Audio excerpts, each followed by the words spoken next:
Hey guys, what's up? My name is Sean Wayne, and today tara pag-usapan nga natin itong post ni Sir Bong. No? Ito ay of course part ng isang I don't know plenary session. So nandito sabi nga niya ang batas na pinasa ni Senator Raffy Tulfo approved sa Senado. Okay, so basically hindi po yung batas.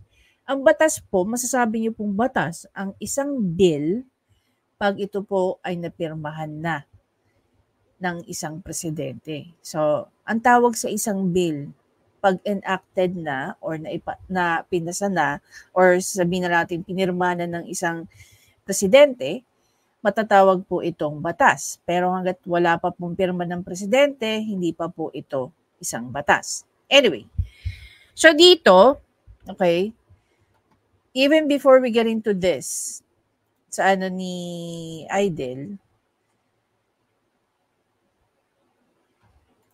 sabi nga ni Inquirer.net, Senate ratifies BICAM reports on proposed Magna Carta of C. Ferrer. So basically, sabi nga ni Idel dyan, nag-meet na raw ang House at saka ang Senate, ang House of Representatives at ang Senate. Pag dalawa po kasi, pagka meron dalawang magkaibang version, nagkakaroon po ng bicameral. Okay?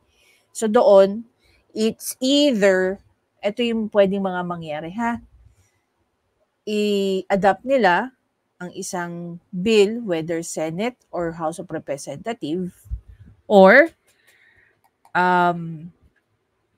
magkaroon po ng mga changes, at ang mga changes na yan, pwedeng part lang or pwedeng the entire bill. No? Pero dito, meron mga portions lang ang binago nila at inadapt. So, may mga na-adapt ang Senate bill or rather may inadapt from House of Representatives. If I remember it correctly, I think it was Ma'am Joey who said this. Pero nung nabasa niya ang version ni House of Representatives, it is way better than the Senate bill. No. Tandaan niyo po, hindi lang naman si Raffy Tulfo ang author niyan. Marami po silang author niyan. Ngayon, ang Magna Carta of for Seafarer, Magna Carta of Filipino Seafarer Bill is urgent, no? Kaya ganyan yung minadali. Now, ang fear ko lang dito, which gaya po nangyari ng SIM registration. Ano nangyari sa SIM registration? Kamusta ang success rate ng SIM registration? Maraming nagkakaroon ng mga opinion tungkol dito. Parang lumalabas tuloy na pag pinapa-urgent ang isang batas, nagiging unsuccessful instead na successful. So ayaw naman natin mag-jinx dito sa Magna Carta. Kasi ito, para po ito sa mga kababayan nating si Ferrer. Pero wag sana siyang magaya sa SIM registration. 'Di ba? Now, hindi ko alam kung kanilang version yung no? Kaila Congressman Pulong Duterte. Yung nakatapat nila Idel, no? House Bill number 1758. So last year pa ito.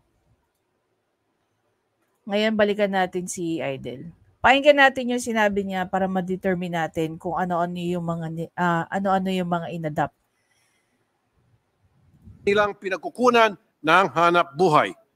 But of course, in an open marketplace of ideas, we will have different opinions on how to achieve this.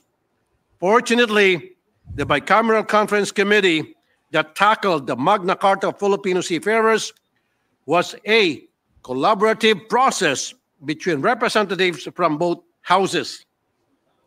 Okay, so malinaw naman yan. It is a collaborative work. Galing yan kay Idel, ha? Everyone has the same intent to come up with the best law that will protect and promote the Ngayon, ang pinakamalaking question ko rito is, kaninong bill ang mas na-adapt? over sa isa? Senate ba version or sa House of Representatives? Interests of our seafarers. Mr. President, I'm happy to announce that matters have been ironed out in the BICAM. First, the matter of the annual leave. In the House version, they required 2.5 days per month in compliance with MLC. While in the Senate version, the annual Akala ko ba ang Senate version is copy-paste ng MLC? Bakit yung si House of Representatives, sinasabi niya in compliance with MLC, which is 2.5? Then may sinasabi rito si Idel na sila 4.5. Actually, even kami sa UAE, 2.5 lang a month. leave was pegged at 4.5 days based on the industry practice. Huh? In the end, the BICAM members agreed at a compromise of 3.5 calendar days per month of employment. Okay, now the question is, eto question ko guys, no? Since magkakaroon tayo ng Magna Carta for seafarers, sabi ni House Bill, or sabi ni House Bill, yung 2.5 na pre-propose nila is based on MLC. 'Di ba? Ngayon, sinasabi ni Idel, yung 4.5 is industry standard. So, sino dapat sa dalawa yung masusunod? What if ang isang company hindi mag-agree sa 3.5? Anong mangyayari? Diba? Tanong lang yan.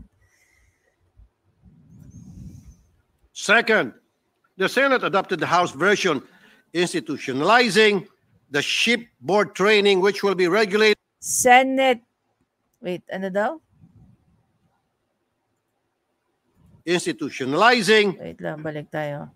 Second, the Senate adopted the House version. The Senate adopted the House version of institutionalizing the shipboard training which will be regulated and monitored by the Marina.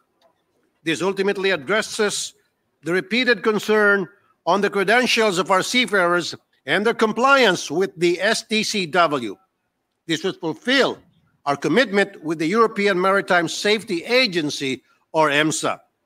Third, while it took extensive discussions among the BICAM members, we ultimately came up with the provision on the execution of judgment and monetary awards where the winning party would be insured. The winning party would be insured of what? Restitution of the disputed monetary award in case of a reversal on appeal. Mr. President, the BICAM version providing for a bond for the disputed portion is a response to the problem of unrestituted amount of 2.57 billion pesos when cases are reversed in favor of ship owners. So, sinong sasagot? Like, just in case na nagkaroon ng reverse, tapos, maging favorable sa ship owner? Sinong magbabalik ng pera? This is too substantial to be ignored. And indeed, the international shipping industry has taken notice of this. While the number of seafarers deployed seems to be increasing, it is just because the market for seafarers have increased substantially in the past years. In truth, there is already a decline in the market share of Filipino seafarers. We are no longer the first choice of the international. Now, with the Magna Carta of seafarers, going back dun sa first question ko kanina, kung yung inadapt, kung yung finalo ni HOR, ni House of Representatives, yung MLC standard na 2.5, and then they came up with 3.5, sa tingin nyo ba guys, kung kayo tatanungin ko, halimbawa kayo business owner kayo, Yung standard ng MLC ang susundin nyo o yung standard ng ng Magna Carta? Do you think because of that, hindi na lang nila i-employ ang mga Filipinos? No? It's a question. Possible kasi na maging factor yan. Kaninong standard ang susundin? Ang MLC o ang Magna Carta? National shipping industry, despite the fact that they acknowledge that the Filipino seafarer is the best in the industry. Dealing with the complications caused by the ambulance chasers is too cumbersome and costly for them that they would rather hire seafarers from other nations. The move toward providing for a bond has been supported by AMASOP, the biggest seafarers union in the Philippines. This is enough for me to accept that the bond provision is pro-seafarers. In the BICAM version, the said bond would be posted only for the disputed portion of the award. And if the seafarer ultimately prevails in the case, he will be reimbursed by the cost of putting up the bond. This is the win-win solution formulated by the body. Actually, pagdating dyan, kailangan makita yung pros and cons para sa seafarers. No? Kailangan may intindihan nilang mabuti kung ano yung papasukin nila once na maging batas to. The Magna Carta for seafarers is not the final law that will work on to protect our seafarers. Throughout the process, concerns have also been raised regarding the efficacy of the Seafarers Protection Act. I have taken note of these and will initiate its review next year. Also, if there are other laws that need to be passed or amended that could not be addressed in this law, I assure everyone in the industry, our seafarers, the manning agencies, and their principals, and our lead government agencies that I will immediately push for legislation that will effectively target those concerns at hindi po dito nagtatapos ang trabaho natin. Mr. President, I now move that we approve the Bicameral Conference Committee report on the disagreeing provisions of Senate Bill number 2221. Wait. Parang hindi yan yung kay Iba yung kay... Ay, wait. Senate bill pala yun. Balikan natin si Idol. And House Bill number 7325. 7325. Hindi siya.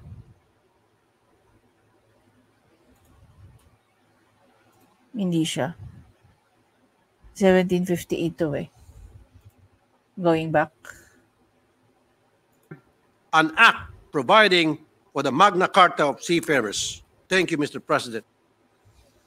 Okay. So dito, sa sinabi ni Idol, nangyayari po kasi normal na nangyayari yan sa BICAM. No?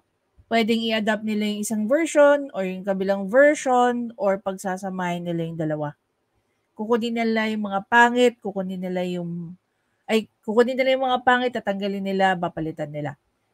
Meron ding mga cases during a bicameral conference is almost yung buong bill napapalitan, no?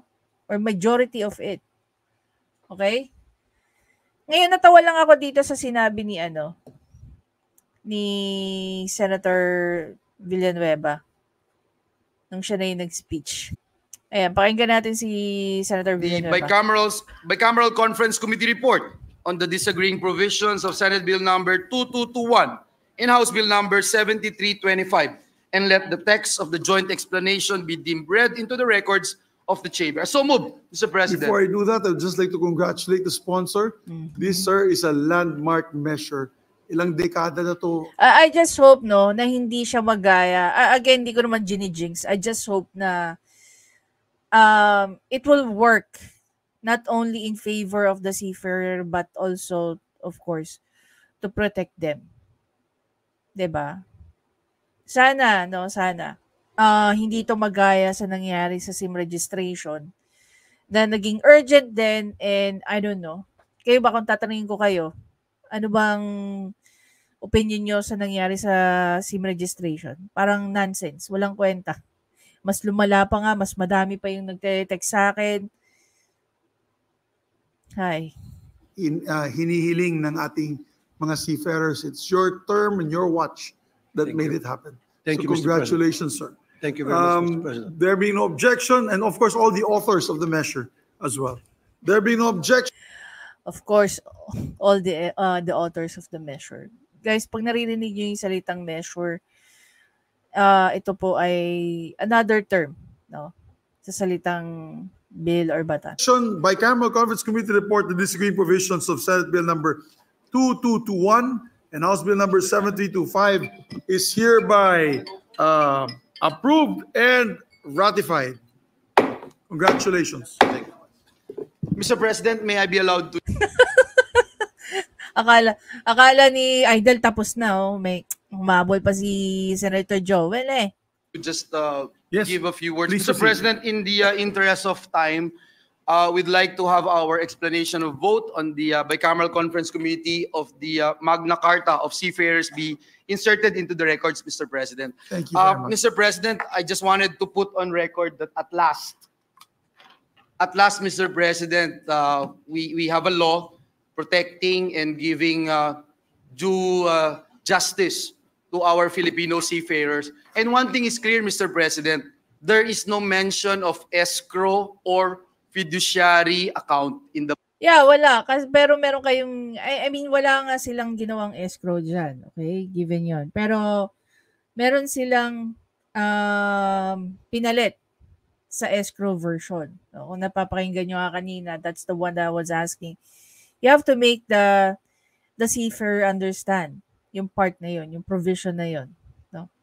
Again, dadaan pa rin to. No? Even if pumasa na to sa Senate, na-ratify na yun, all, dadaan pa rin ito sa mata ni PBBM. So, we'll see how it will gonna go.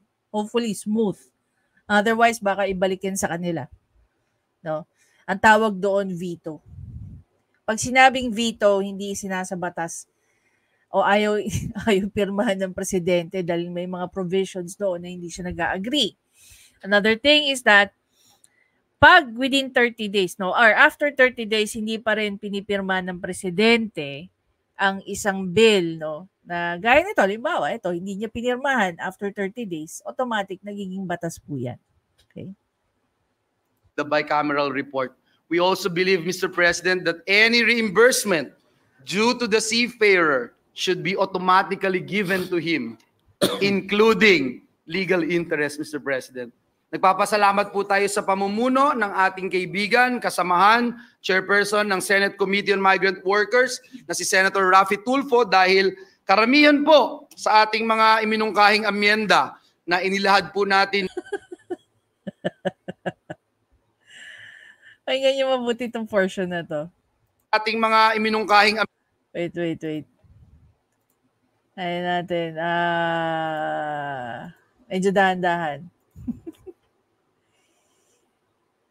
si Senator Raffy Tulfo dahil karamihan po sa ating mga iminungkahing amyenda na inilahad po natin dito sa Senado noong pa man ay nanatiling nakapaloob sa bicameral committee report ng Magna Carta for Seafarers.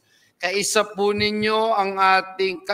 tayo, Mr. President, ng ating mga marino para siguruhin na magkaroon po ng isang tunay na Magna Carta para po sa ating mga bagong bayani. Maraming salamat and may God bless us all, Mr. President. Alam mo, minsan, I like Joel Villanueva, no? Senator Joel Villanueva. So, hindi mo marirealize, is he being sarcastic or is being... yung kailangan niyang i-highlight, no? Na meron silang naging ambag. We all know that. No, even mag-credit grab ba si Idol, we know na hindi niya yan kakayanin mag-isa. With the help of his fellow senators, no? Alam naman natin yan na hindi lang mag-isang trinabaho yan ni Idol.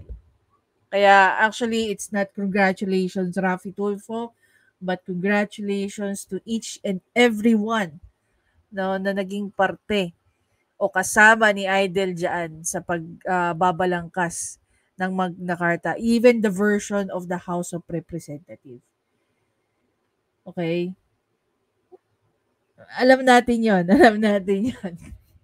Huwag kang mag-alala, Senator Villanueva. We are very, very, we're very much aware na naging malaki ang naging contribution nyo sa pagbalangkas at pagpasa niyang Magna Carta for Seafarer. So it's not a congratulations to Rafi Tulfo, but congratulations to each and everyone, from all the authors, to the members of the BICAM, to the HOR, House of Representative, na gumawa ng bill, yung author and sponsors din nila. Congratulations din, of course, sa mga seafarers, no? Pero syempre, masyado pa maaga. Hintayin natin na mapirmahan ito ni PBBM para ito ay maging batas na. Hopefully, gaya ng sinabi ko, walang gusot ito. No, dire-diretso lang magustuhan ni PBBM ang Magna Carta na to na ginawa nila dyan. At kitang-kita naman natin na doon sa sinabi ni Idol, mukhang maraming adaptation na nangyari, no, sa version ng House of Representatives. I'm not surprised, gaya nga ng sinabi ni Ma'am Joey, kung siya nga yung nagsabi sa akin noon, na mas nagandahan siya sa version ng HOR pagdating sa Magna Carta for Seafarers. Anyway guys, again, maraming salamat sa panonood. Please don't forget to subscribe, like, and comment. I-share nyo na rin guys ang inyong thoughts. Yung importante sa akin, gustong-gusto kong nakikita at nababasa ang inyong mga comment. I-share nyo na rin po sa akin. Hindi lang, it's not mainly an opinion alone, but syempre, marami po tayong mga seafarers na nakakapanood nito. Shoutout of course kay Mang Rene dahil isa po siyang seafarers. Maganda na i-discuss to ni Mang Rene. I'll try to send him the link and see from it kung ano magiging saloobin niya rito. No? Anyway guys, again, I'll see you in the next video. Bye!